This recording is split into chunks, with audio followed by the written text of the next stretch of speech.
What's up, everybody? It's Jordan, and welcome to the Sports Dude Hines Show. And, heading into this week is week 17 of the NFL. And as we head into week 17, there's, tons of, MVP favorites or, people who might be MVP candidates. And there's lots of discussions about who may end up winning the NFL MVP. And to me, I feel like, despite what some people say, I really feel like there's only three real, people who really should have a conversation about winning the MVP this season.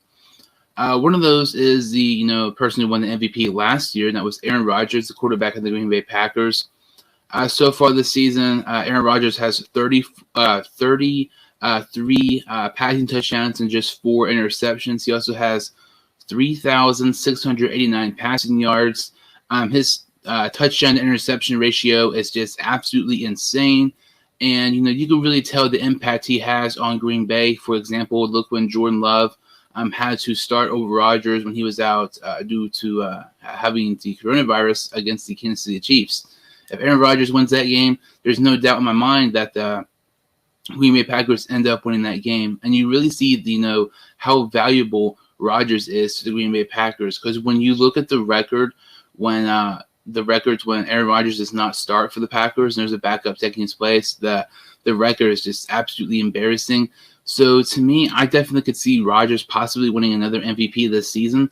Although it's kind of interesting, though, because you don't really see a ton of players win back-to-back MVPs in the NFL. We've seen it a couple of times.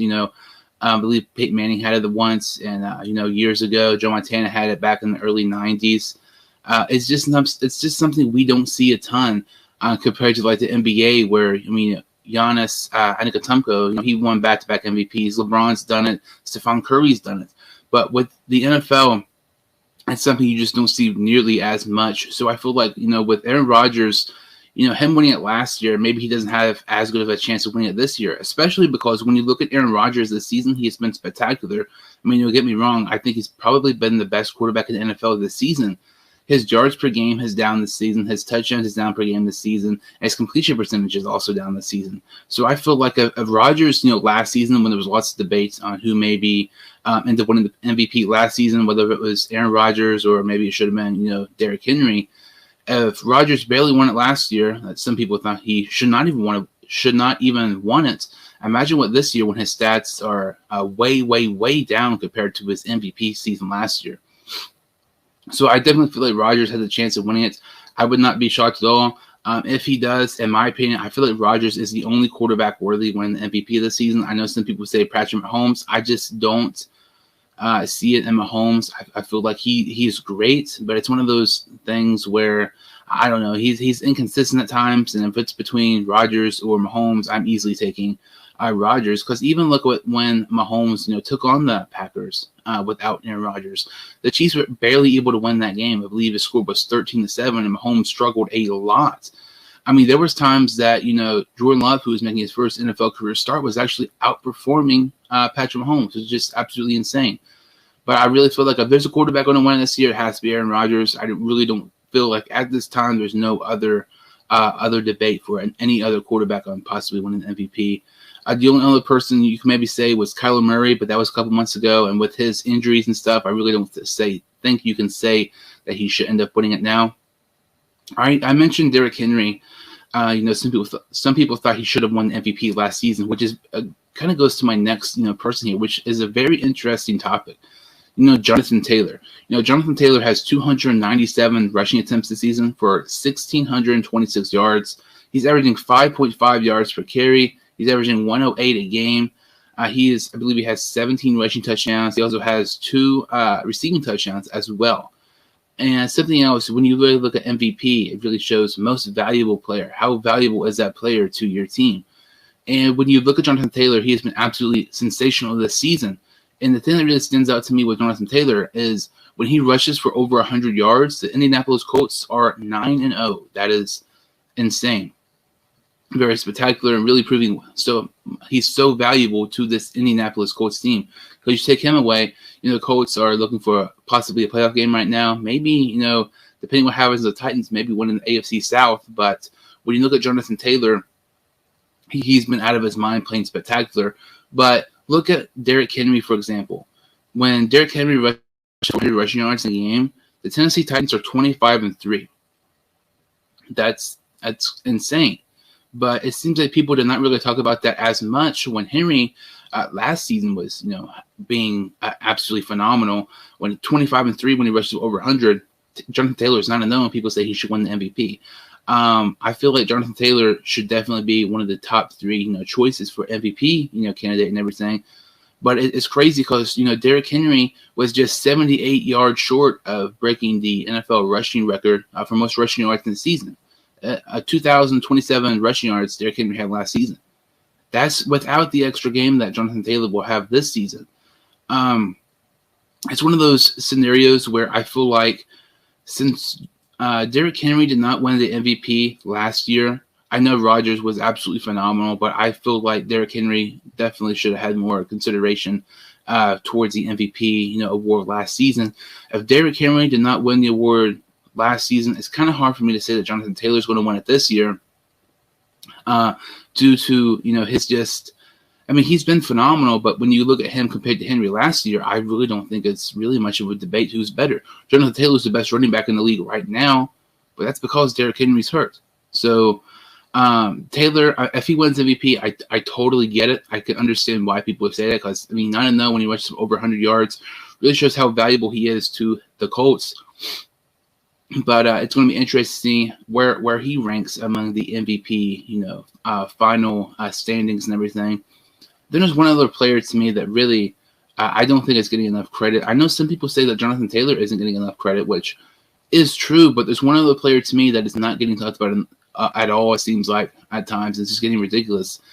And that's LA Rams wide receiver Cooper Kupp. Cooper Kupp has 132 receptions for 1,734 receiving yards. He has 14 receiving touchdowns. Cooper Kupp has a chance to get over 2,000 receiving yards in a season, which is just absolutely insane. He has a chance to get 150 receptions, which is just insane. He has 14 touchdowns, which is still pretty good, but not as much. It's leading the NFL, but not as much as last year. If he would played last year, would not have led the league. But Cooper Kupp has a chance to do something that's not been done many times throughout the years in the NFL. He has a chance to win the Triple Crown as a wide receiver, which means most receptions, most receiving yards, and most receiving touchdowns. And, this accomplishment has only been happen 3 times since 1966. Jerry Rice did it. Sterling Sharp did it. And Steve Smith did it. And there's only 3 wide receivers have done that since 1966 to lead the NFL in receptions, receiving yards, and touchdowns.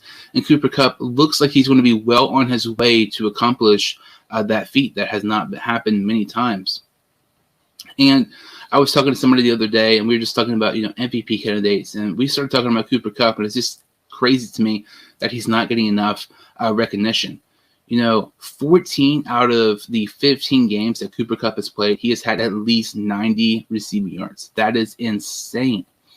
Cooper Kupp has had 10 100-yard games this season, and Jonathan Taylor has had 9 100-yard games. So as a receiver, Cooper Kupp has had more 100-yard games than Jonathan Taylor has had rushing. That is crazy to me.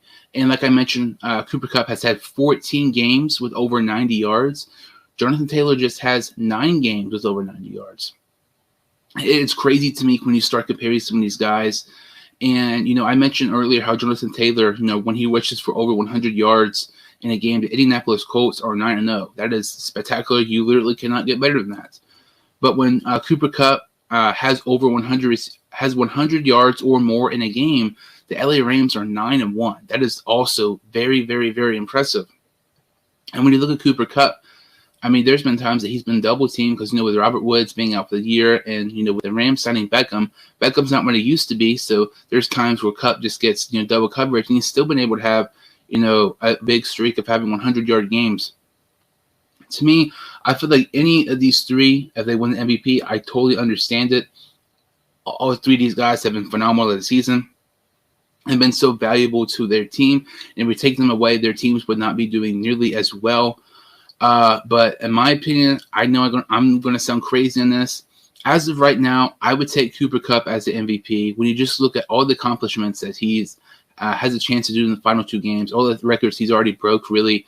He has a chance to break the most receiving yards in a season in NFL history. I know the extra game comes in a factor, but also you look at the fact that, it's just insane that Jonathan Taylor has been phenomenal, but, he's not going to break that record when Derrick Henry was so short last season without the extra game. So why would you give Jonathan Taylor that boost to possibly win an MVP when Henry didn't, type of deal?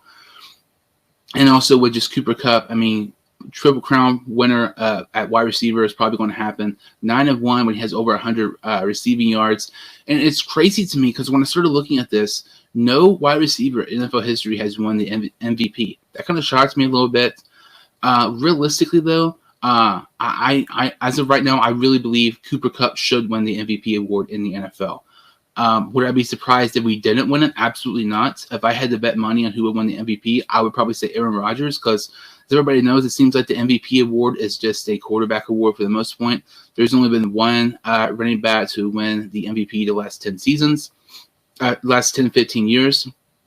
So if Aaron Rodgers does end up winning the MVP, then you're going to have a scenario where Jonathan Taylor and Cooper Kupp are going to be battling out for who wins the Offensive Player of the Year, which is just crazy because both these guys have had such a phenomenal season. There's going to be one of those guys who does not get one of those awards, which is just, it kind of sucks because they've done so much, and one of those guys will not be getting the award to show their accomplishments, how great they've been this year. But in my opinion, as we head into Week 17 in the NFL, I would pick Cooper Kupp as my pick for the NFL MVP award. He's just been so phenomenal this season. Let me know what you think in the comments on who you think should win the MVP in the NFL. And thank you all so much for watching this video. If you all could like this video and subscribe to the channel, I would greatly appreciate it. And I will see you all next time on the Sports Dude Hunt Show.